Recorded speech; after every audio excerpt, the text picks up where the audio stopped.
Right, here we are, the car's back. Might as well do a little walk around video. Another off the cuff one. First thing that really are causing my anxiety levels to spike is the panel gaps, because I work with panel gaps for a living, and you can probably see how they've installed the bonnet. It's just very skew with, and it's not a priority. The priority is to get the engine running and get the brakes sorted before we get into this pissing helicopter goes overhead. It's still got a few leaks. I didn't have the grommets that go behind the door handles, so sticking through, I'm going to take them off, dry and re-grease them. There's these little clips, metal clips, that go around the window seals, and I didn't have them. I think because the car's been moved around so much, well, the parts of the car have been moved around so much, it's just things have got lost. And it's just one of the many lessons I've learned, just to stay organised since starting this. This is my first proper build. It's a similar around this side. These clips are missing.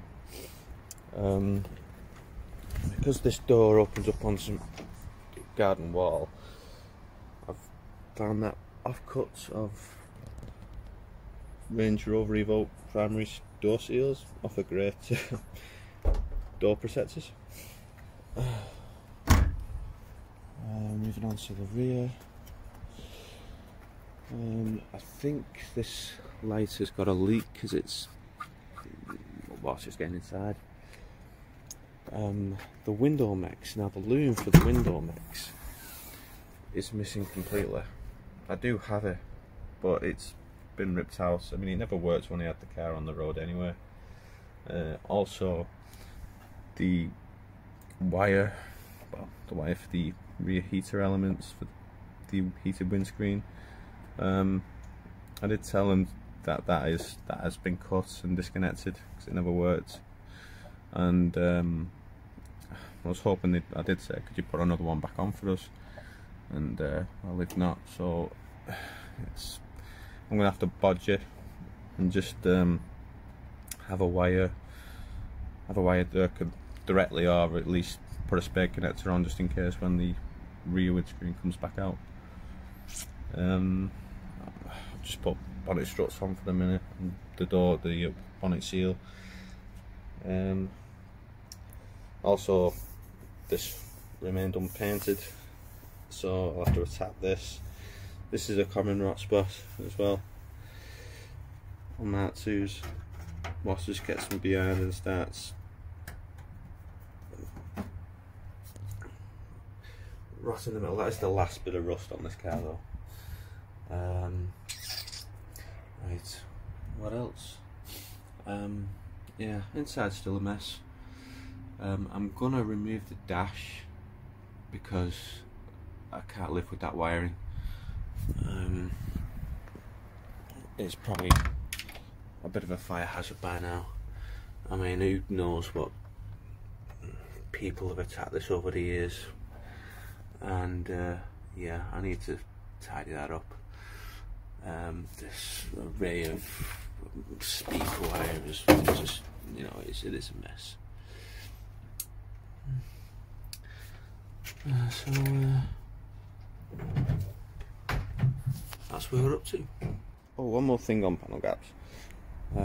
Over time, 3-door Mk2s, the doors will sag, and this is just hinge fatigue, and you could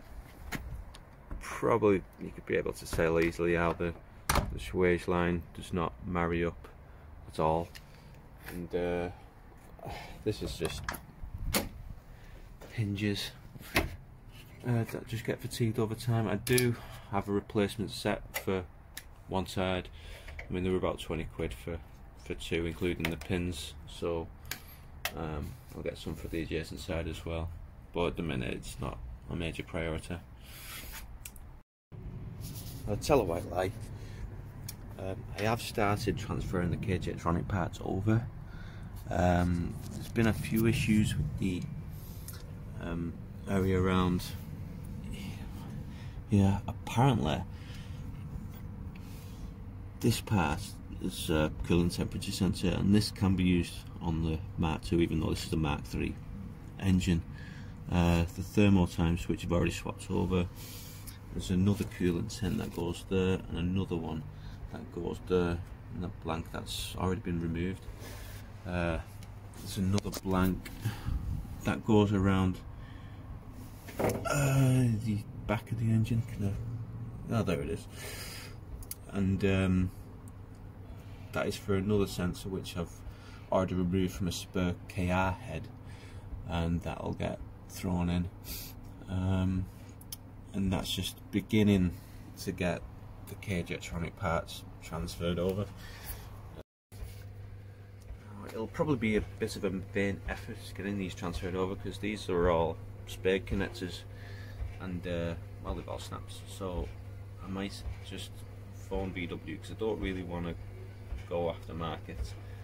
I've had a recent issue with the UJ boots, which, unbeknownst to me, there were two kinds of manual steering rack UJ boots, and I'll just put a picture in to see what happened when I put my, aftermarket UJ boot in,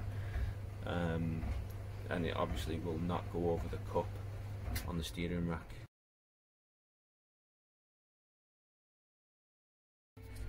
Well, that went very well. Put the I think it's an oil switch, the back of the head, and it completely broke off because I'm a clumsy ape, basically. So luckily, just you could hand turn it out. So that's another thing I'll add to the list. Let's see if we can find something that's less easy to destroy with installation.